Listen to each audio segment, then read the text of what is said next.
like you say. Hi, and welcome to this Q3 Inside FOM. My name is Anders, and I'm the Digital Marketing Manager here at FOM. I've been here for a couple of years now. You've seen me here if you've joined this before. We'll go through the Q3 news from us by our CEO, Michael Stady. If you have any questions or anything, you can ask them down in the right side corner where it says questions and chat, and I'll stop Stady while he's talking and get him to answer the questions. Yeah, and you can use both of them. Yeah, it doesn't matter. Yeah. Should we check the sound? Is okay? Yeah, I think it should be. Seems somebody can just write good enough and thanks. And yep, it seems good. All right. I'll share the presentation as we normally do. Inside FOM, and then the standard letter in our newsletter from Stady, state of the business.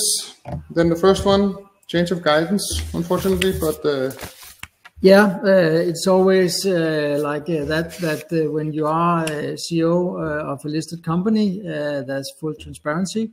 So I, of course, have good days and some not so good days. And when you change guidance in the direction where you are downgrading your guidance, of course, is not optimal. But that was what we had to do when we could see that it was very difficult for us to meet the initial guidance that we have set out when the year started. So I had no other options that send out this change of guidance as we did. And we have changed in terms of the two things that we are measuring on. A is revenue, and the other one is the EBITDA. And the new guidance, as people have read, is changed to 45 million Danish crowns to 60 million Danish crowns in the revenue, and minus 15 to minus 5 million in terms of the EBITDA. What we would like to say is that we had an extraordinary good year last year, 2023. So the journey we have been going through since we got listed is that we've been growing the company from 8 million in revenue to 80 million. That is a factor 10. And we have seen some challenges in one of the segments that I would like to explain a little bit. And unfortunately, that is what's happening. So the task for me and the team is to continue the journey. We are still super confident about the future. We know that 2024 will be a tough year, but we have confidence that we would grow again from that level next year and also going forward. But as I mentioned, we had two major segments that is our focus areas. One is solar, and the other one is batteries. And unfortunately, there has been a really, really strong competition within the PV, the photovoltaic, in other words, solar industry from China, that has done some harm to the European but also US segments within solar. And we can feel that is also impacting the need for our R&D tools and our machinery. So we still believe that there's a future for us within solar, but it has taken a dip, and we would maintain the focus, but also look at other segments that we can try to tap into. So for us, it's a little less focus on solar, but still focus. Continue interest in batteries, fuel cells, and all the other areas within energy storage. And then we have a few segments that we are looking into and had already sold machines and equipment to. It could be medtech, it could be other areas, thin film applications and so forth. So unfortunately, that is a part of running an enterprise. It will go up and down, but we are strongly working on getting back on track again. Yeah, and then you can also say we continue on research and development for each segment. So our machines are optimized for all types of research still. Yeah, and maybe the last important message is, as we also wrote in the company announcement that we sent out, that we are maintaining the team that we have built. We are maintaining the investment level. We are maintaining all the efforts in innovation and developing new products, new services. And we recently acquired a subsidiary, and we'll also maintain the focus on building the US operations. So for us, we would maintain all the strategic decisions that we have already made, and we'll continue that. Yeah. Let's continue to the half-year report. Yeah, also very mandatory when you reach August that you have to publish your annual report, or not the annual, but the half-year report from 1st of January to the end of June. So that was published in end of August. And just to mention a few highlights is the same highlights that we mentioned. We have informed the market about the total income for that period, staff of cost. We have the EBITDA, also net cash flow is an element. Cash and cash equivalents is due to the cash injection that we received in December last year, December 2023, meaning that we're still a strong and very solid corporation. And full-time employees has maintained the level that we saw the year before. And what then we also mentioned was our full acquisition of a Swedish subsidiary that we have known for a long time. It's been a very trusted and important sub-supplier. It's a smaller boutique, but we will try to build it together. But we think that is a good and sound platform for us going forward, that we have much better control over our supply chain and that company that we have acquired. So those were the highlights, and as we have always mentioned, feel free to write questions or anything along the year at any time. Please do. Absolutely. So no questions for this. We'll continue to another news, new collaboration. Yeah, we are trying to get ourselves involved when we have requests of R&D aspects which are within an area where we would have considered to do something ourselves. And then if we get an inquiry that is along that line, then we say yes to be a part of the application. Sometimes we do obtain funding, other times we don't get funding. But for this situation here, we teamed up with the University of Washington and Argonne National Laboratory to apply the Washington State Clean Energy Fund for funding within AI and machine learning. We believe it's the future, not only for us, but for a lot of companies. And we saw that this was a brilliant opportunity to get some funding. And luckily, we have received funding, and we believe this is a really, really exciting collaboration and innovation project for us. So it would start later this year slowly, and then it will unfold going forward. The Washington State Clean Energy Fund is based naturally in Washington, close to Seattle, where we have our office. So we believe that this is a really interesting project, and we have said yes because we know that there are elements here that we can commercialize into products for technologies. So this is a really interesting project for us. Really? Then more collaborations with Ekion here? Yes. Ekion is a UK-based company based in Cambridge area. So we have a cooperation with them. They have also acquired some of our equipment.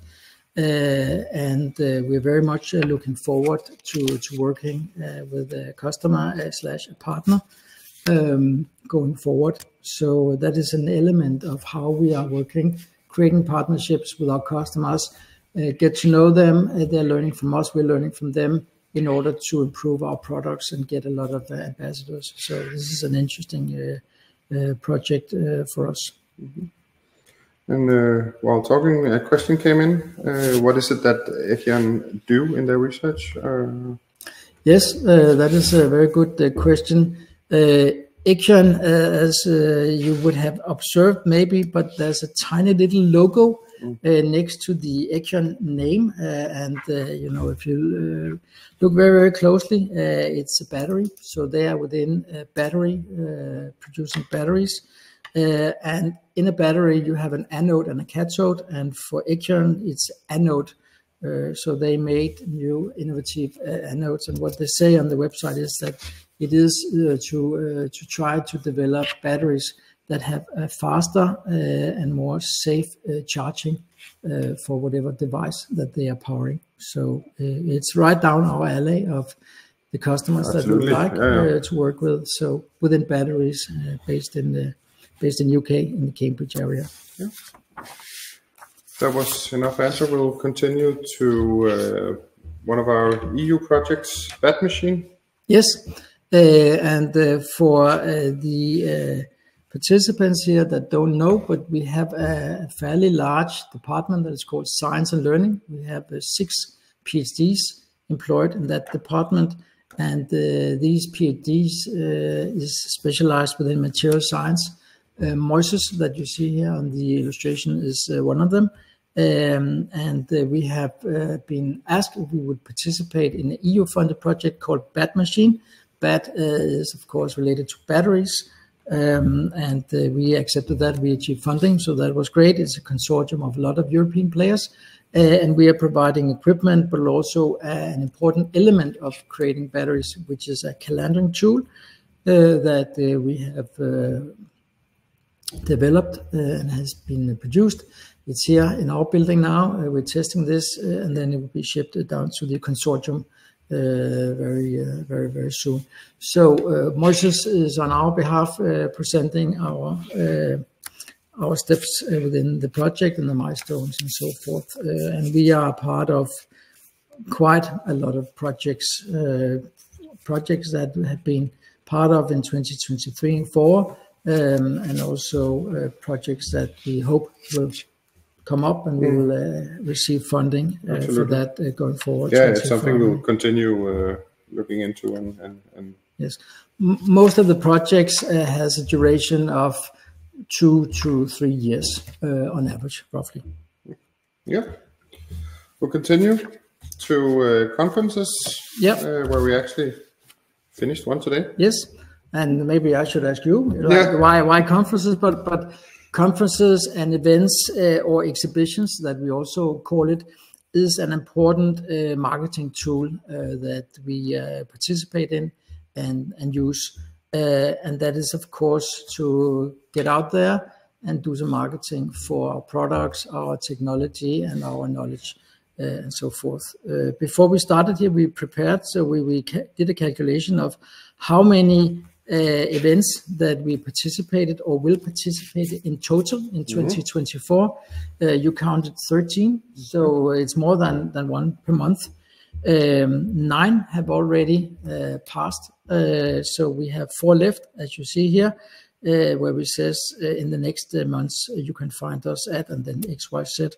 And for the sharp reader, you can see that the first bullet, the World Hydrogen Week, is actually taking place this week, and it's in Copenhagen. It's in Bella Center. So yeah, it's in Bella Center. So you just came back from Bella Center. Yeah, I was there earlier today. And we had a team, very well visited, a lot of participants, but that is just one of them, and the other ones is around the world, Germany, Berlin, Japan, and we have been all over. We also looked into what kind of conferences / exhibitions, events, a lot of names for the same, but for these 13, 9 of them, we actually have a booth where we have sales staff and machines placed there.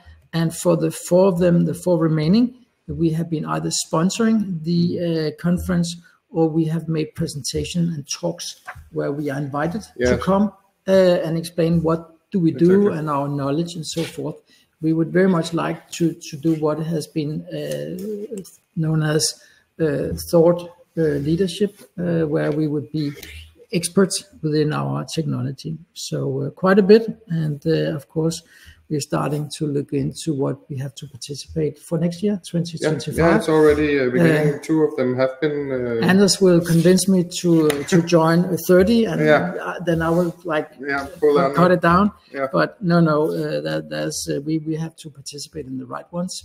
Not too many, not too few. So that actually taps into a question that has come in. So what is that you get out of going to these conferences? Yes, that's a good question. And you can take it steady. But first of all, something we really get out of is, for example, today Moises, our PhD you saw before from the Fat Machine, he was participating in a panel discussion. Yeah. So in that sense, we also get the knowledge sharing out there and showing that we actually know what we talk about. Other than the natural reasons, getting leads, getting our brand and name out there. Yeah, you're totally right. I think you can put it into short-term and long-term. Short-term, we hope that a potential customer walks by and we start the discussion and we can present what we have. That is, of course, sort of the most optimal. But often it's long-term. You're planting the seeds, you're meeting people, they can follow the company, they can listen to our experts, and then if they get a need, they would have known about us, they would contact us, and then we start with the dialogue. So short-term and long-term, and of course it's all about commercial aspects, selling machines, selling equipment in the long run. That is why we do this. Yeah. We actually neglected to mention one. We also have César in Berlin at a solar conference. Yes, and also this week, actually. At the same time, giving a presentation. I don't know why we didn't put it in here, but it was a little bit last minute. He was invited to a presentation, and so we're still covering solar, absolutely. Yeah. If nothing else for conferences, we'll continue to some company news with Australian distributor visiting us. Yeah, and I very much like the illustration. You can't help thinking anything about Sydney in Australia. It's a market for us that are starting to emerge. Really, really interesting. They do a lot in solar, also in batteries and so forth. But what we tend to do is that we are inviting potential and new distributors to visit us here. To teach them about our machines, our technology, and so forth. So we had the pleasure of our Australian distributor to come all the way to Denmark to visit us and have some good days here to meet our staff, talk about the future commercial prospects, learn about our machines and technology, and so forth. So that was some good days, and a good start going forward. Yeah. Then we also do a little bit exercise. I guess that's in the sort of the soft category. It's more about building culture, corporate culture, socializing, and do activities together after work. FOM has been participating in the DHL run. It's called DHL Relay Race. If you have to translate it, really perfect. But DHL run in Danish for 7 years in a row. So now we are starting to have the amount of staff, so you can create teams, running teams, walking teams, t-shirts, and so forth. So I participate in all of them. I think it's a great afternoon, good bonding, good socializing. The weather was nice this year. That also helps. Yeah, it wasn't last year. So. And as people might know, watching this, we have a high degree of international employees. I think we have 13 or 14 different nationalities. Many of them have not participated before, and of course are completely stunned and gobsmacked about these 25,000-30,000 people teaming up in a park in Copenhagen to either run or walk. So that is quite an eye-opener. So good event this year. Then we have yet another visit. Yes. That is from the Middle East region. We have ISS integrated solution partners from Dubai that visit us as well. It's also a new area for us. We have selected distributor And yeah, good to see people. It shows commitment to travel to Denmark to meet our staff and hear about our equipment, our technology, and so forth. So also a good initiative, and we look very much forward to the cooperation for this Middle East region. Okay. Then a little bit of staff news. Yes. 2 new faces in the office. Yeah, no quarter without us hiring people. Of course, we also have a natural sort of people leaving if they go on pension or other things. But we have hired 2 new people, one for the finance department and one for the mechanical engineering department. And as you can see on the names, also nationalities that are different from Danish. Yeah. So that concludes that we are around the 32, 33 full-time employees, and that is including the sales office we have in Seattle, but not including the subsidiary in Sweden that we acquired going forward. That is still 100% owned by FOM Technologies, but it's an independent company, so we don't calculate that into our full-time employees here out of Copenhagen. Yes. Any questions for that? Not for that one. Any other questions in general? Then we'll take them. Because we are cutting it a little short today, which is fine. But if there's no questions.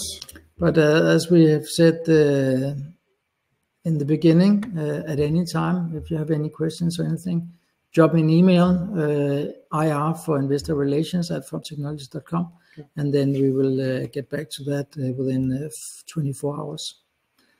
Okay. So we will send out a new newsletter by the end of December. It will probably go out January. Yeah, Monday, Tuesday, then, the first week. Yeah, and then the day after we sum up, and people can ask questions, and we go through all the highlights that we have embedded in the newsletter. Yeah, you were on it, but contact us, follow us, keep yourself updated, so you have many more questions when we have these sessions or whenever you want to ask them. I also want to thank you for joining tonight again, and hopefully see you in 3 months. Have a good evening.